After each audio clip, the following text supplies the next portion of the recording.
Thank you for joining us for this message from More Life Church, where we exist to love God, to love people, and to reach a region for Jesus and to make a difference for generations to come. Now, to learn more about how we're reaching our community and how you can partner with us and learn how God has uniquely designed you, check out Grow Steps on Demand by visiting morelifechurch.com/growsteps or by downloading our app today. But for now, enjoy today's message. So, today, I want to share a message with you that's in my heart called The Fight on the Inside. This week and next week, I'm going to do a two-part series.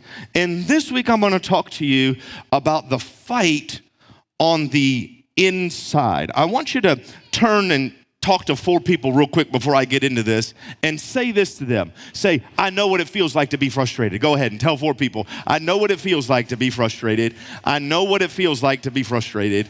I know what it feels like to be frustrated.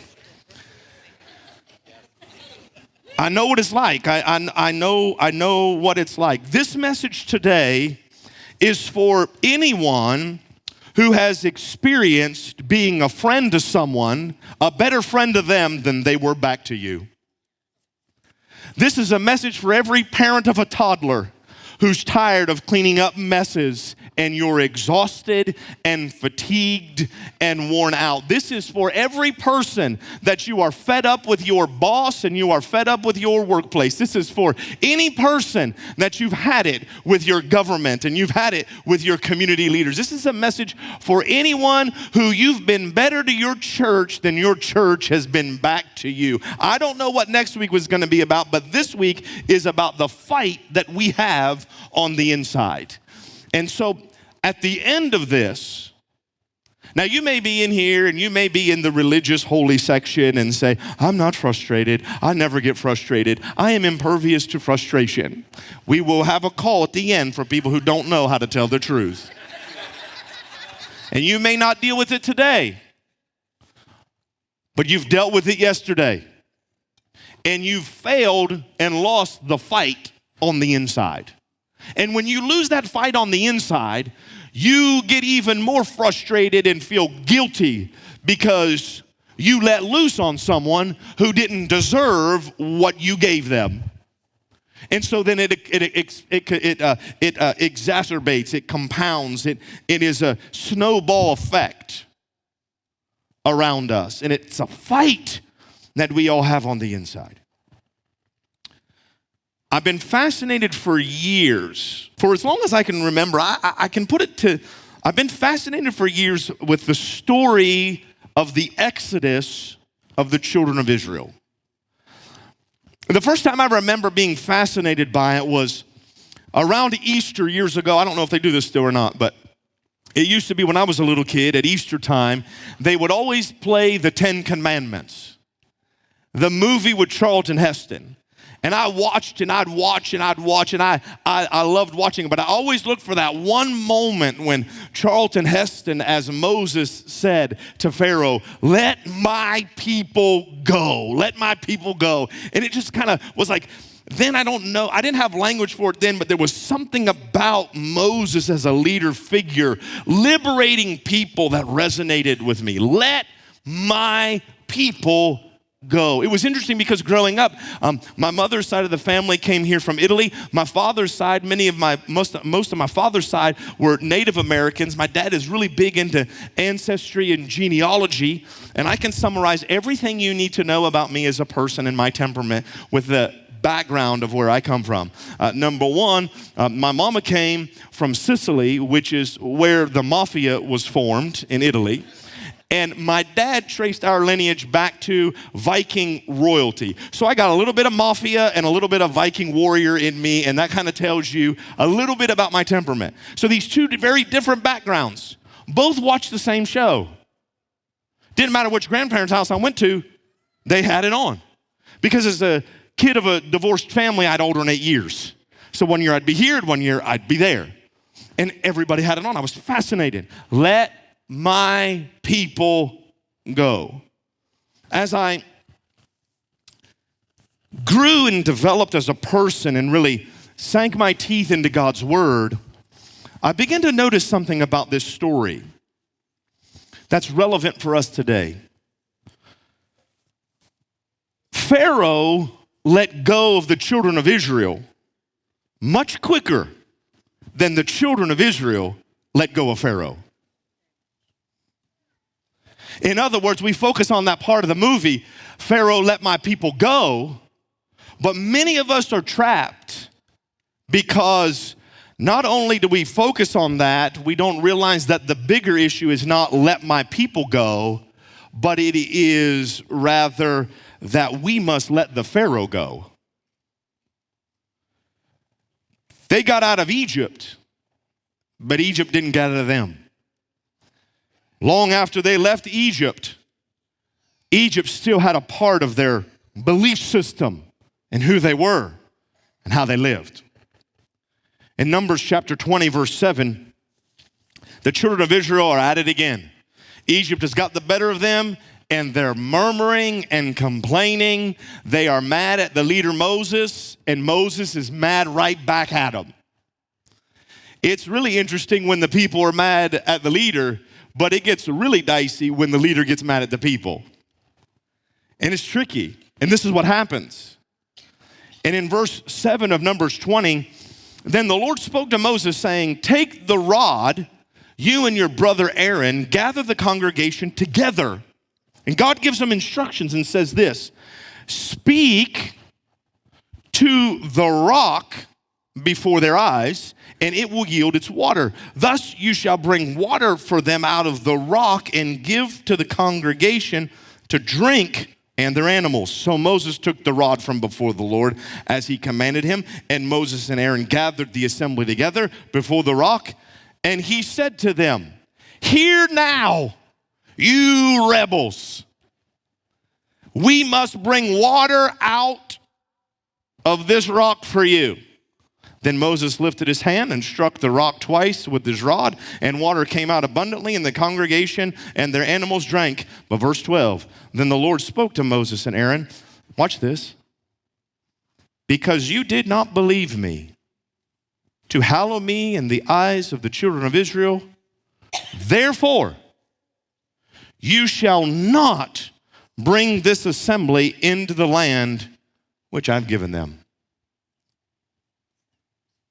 The reason Joshua takes the children into the promised land and not Moses is because of what happens right here in this passage. The reason Moses doesn't set foot on what God promised and never sees it is because of what happens in this passage. And here's what happens in this passage. Moses, because of frustration, disobeys God, dishonors God, and dishonors the people. And it costs him the privilege of going into the promised land. I wonder how many times us yielding to frustration has robbed us of God's blessings in our life. What did Moses do that was so wrong?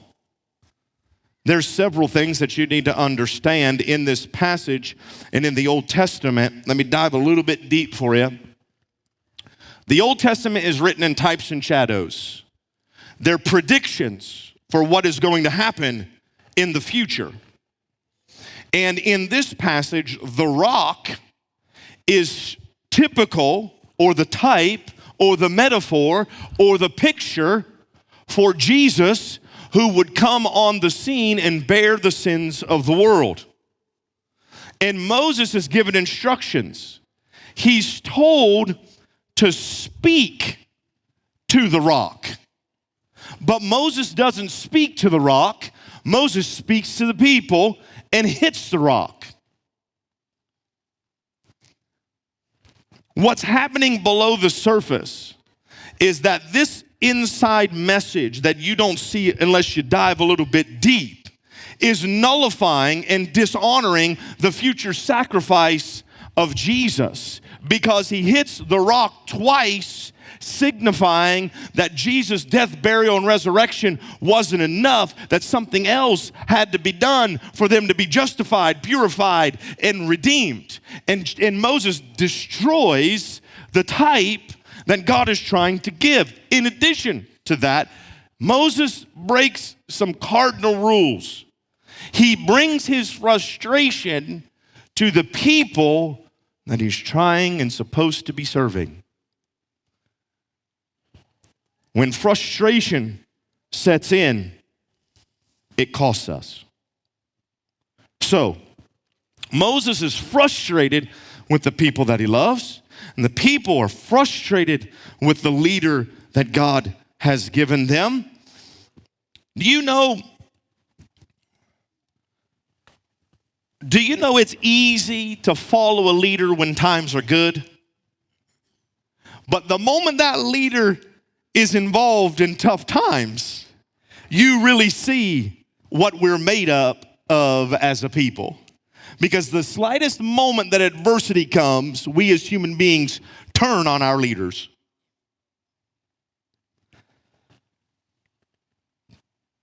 God tells Moses to speak to the rock, but he doesn't speak to the rock, he speaks to the people. Frustration, here we go, frustration. This will begin to describe for you, and I think give a new insight for you when you do experience frustration. Notice this, if you're taking notes, write this down. Frustration comes with investment. We experience frustration, in other words, in proportion to our investments. Think about it for a moment. Just think about it naturally. The stock market crashes. You don't have any money in the stock market. You don't care. Why? You don't have anything in it. Some of our deepest frustrations come with the people we love the most. Why? Because we've invested the most in them. You become frustrated with your kids because you've poured into them energy, time, resources, all of your wisdom, all of your ability. You've given it all to them, and then it looks like they're going some crazy path. You get frustrated because you invested in them. When you love a church, you get frustrated when you've got skin in the game and you see things going in a certain direction. Frustration goes along with investment. So I just got good news for you. If you're frustrated, it means you've had the audacity to invest in something larger than yourself. You're frustrated because you've invested. It's skin in the game. Now watch this. Wherever there's investment, there's expectation. You expect to get a return in a positive sense for your investment, don't you? You expect that when you buy your spouse something for Valentine's Day, you get something right on back in return. You have an expectation. Everyone lives this way. We have expectations. And when those expectations go unmet, it leads to disappointment. And disappointment, prolonged and repeated, results in frustration. You have investment, you have expectation, then comes disappointment, and disappointment repeated over and over and over and over again leads to you being frustrated. What is frustration? Frustration is disappointment turned inward.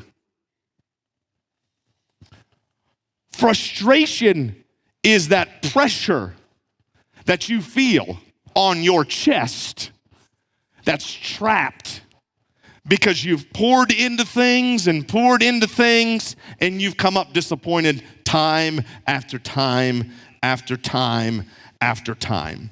Frustration is what you envisioned for your life that isn't a reality. Frustration is, I thought I'd be further along than this. Frustration is, can I talk? Church, will you let me talk to you this morning? Frustration is when I thought we'd be back to normal by now. Frustration is I thought this nonsense would be over by now. Frustration is when I get on an aircraft, I got to wear a mask all day long. I'm going to go there because it'll make somebody happy, it'll make other people mad, and everybody in the middle will just not know what to do and we'll be awkward together. But I get on an airplane and you're 6 feet apart in the line, but then you're jammed in that tube all next to each other. Frustration is when you're about to deboard the plane and you've stood up to get your bags because as soon as that ding happens, everybody gets up like we going someplace. and we're not. And the steward or stewardess gets on the horn and says, please make sure to maintain social distancing. What are you talking about? There's 8 people I don't know touching me right now. There's no such thing. This is crazy, right? It's frustration. It's frustration.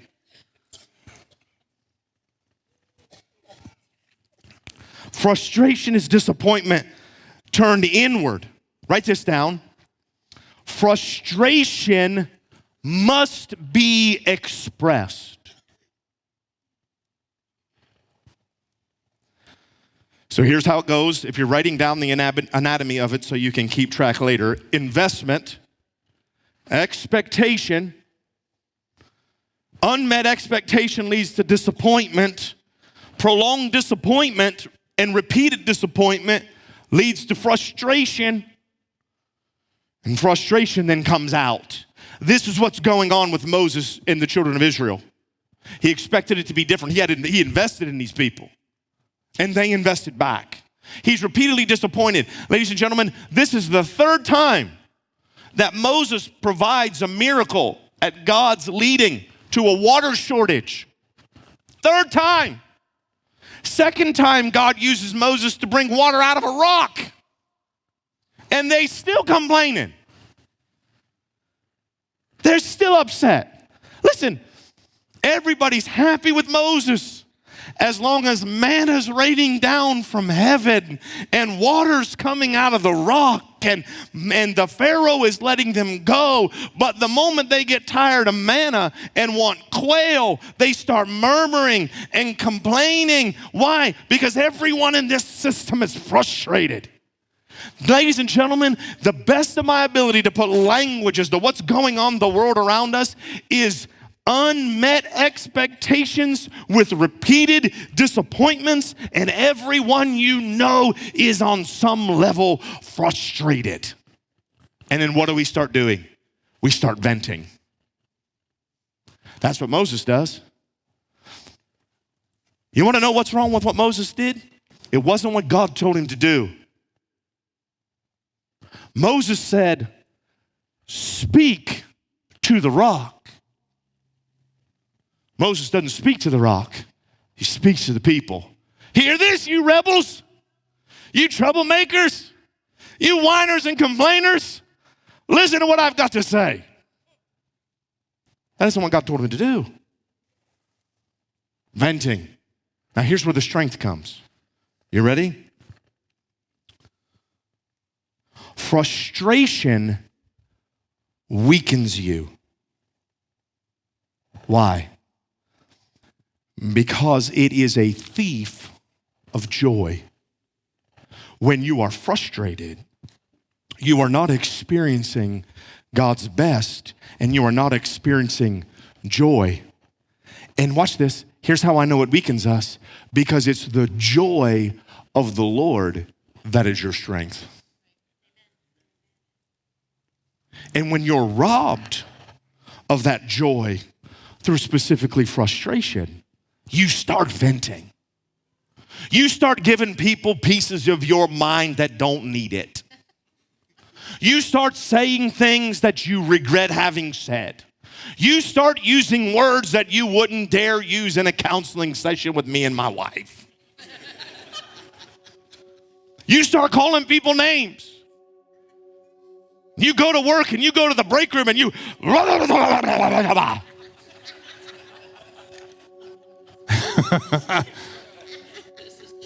you hear the change in the HR rules, and you file a grievance and you add some stuff with that grievance. You just go off. Why?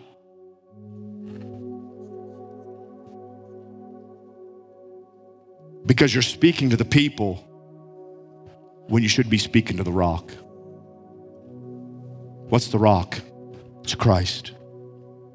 You bring your troubles to Jesus, not your kids. You bring your troubles to Jesus, not your spouse. You bring your troubles to Jesus, not your coworkers. This is the divine pattern. that will cause frustration to release and leave. In Psalm 109, so watch, when we get this right, life comes back to us and strength comes back to us. Take these things to God, not to people.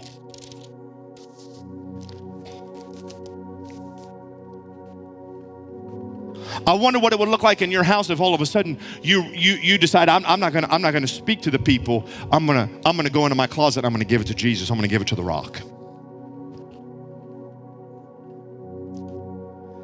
Listen. He's told to speak to the rock. And what does he do? He speaks to the people and he beats the rock. We are beating the people around us verbally with our frustration, and it isn't going to solve the problem. Because you get it all out and vent it, and you feel worse than you did before. What's the answer? You bring it to Jesus. You don't bring it to them. There's been a massive shift in my life, and frustration has the lowest stranglehold it's ever had on my life. And this is why. Not because I don't get frustrated. I do. But I give it to God. And I'm going to give you a method that I've given before, but I want it in this context. There is something in the Psalms that David prays called Imprecatory Prayers. Imprecatory means foul, irreligious. Imprecatory is a replacement for the word to curse or to use profanity.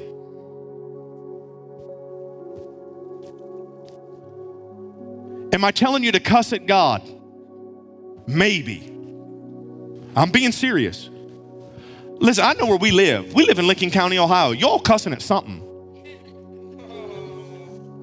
I know it.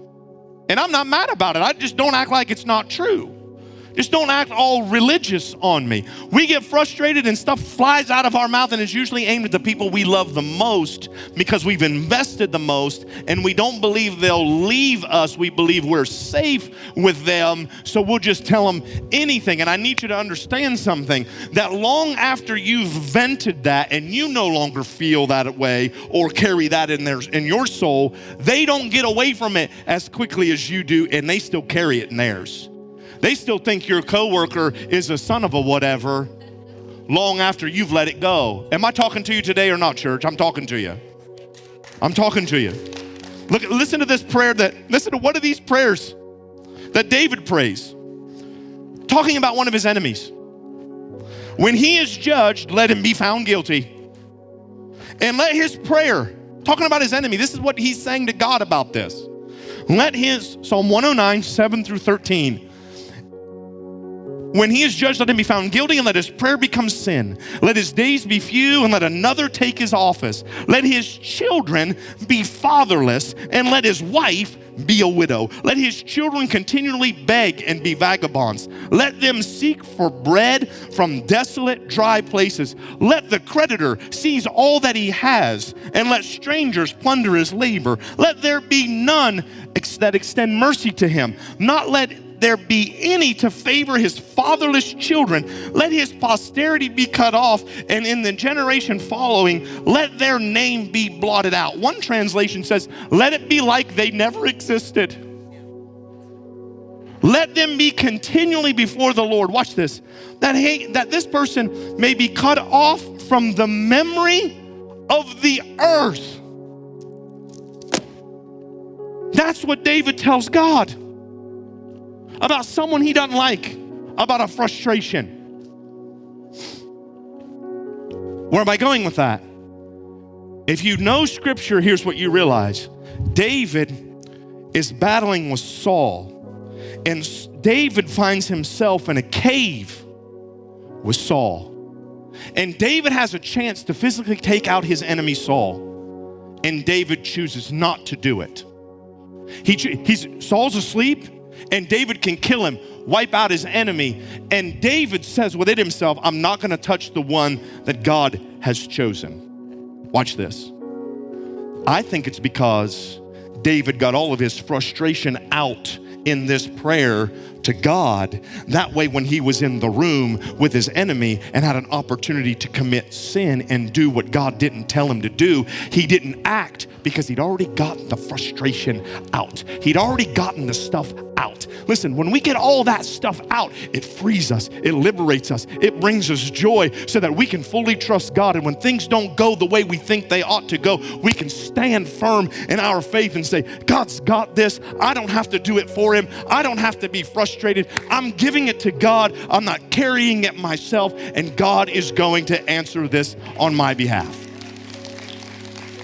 Take it to him. One last scripture in Ephesians chapter 6. I'm out of time.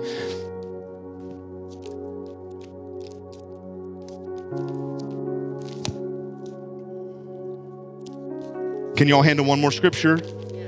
Okay, Ephesians chapter 6. Above all scriptures, when I'm going through difficulty, this one brings me great consolation. Ephesians 6:10. Finally, my brethren, be strong in the Lord and the power of his might. Put on the whole armor of God that you may be able to stand against the wiles of the devil. Verse 12, here it is. For we do not wrestle against flesh and blood. You're not fighting with people. The only fight that the believer is called to participate in is the fight of faith. You're not wrestling with that person. You're wrestling with the thing on the inside of you that God's trying to convince you and persuade you to get to a place where you believe you can take it to him, and you don't have to fix them, and you don't have to put them in their place. All you have to do is take what's on the inside, the fight to God, because we don't wrestle against flesh and blood, but we wrestle against principalities and powers, against the rulers of the darkness of this age, against spiritual hosts and wickedness in the heavenly places. Verse 13, therefore, take up the whole armor of God that you may be able to withstand in the evil day, and having done all to stand, you stand. Don't let frustration bring you to your knees. Don't let the fight on the inside cause you to get beat in life. Speak to the rock and feed your friends and your family. Don't get it mixed around. And watch the joy and the strength of God return back to your life in a way that maybe you've never experienced before. You're going to speak to the rock and feed the people?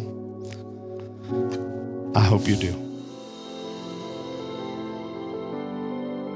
Thanks again for joining us for this message from More Life Church. Now, if this message spoke to you, we would love for you to share it with someone you think could use it. And finally, if you would like to partner with us financially, you can do that by visiting morelifechurch.com/give. Now have an amazing day.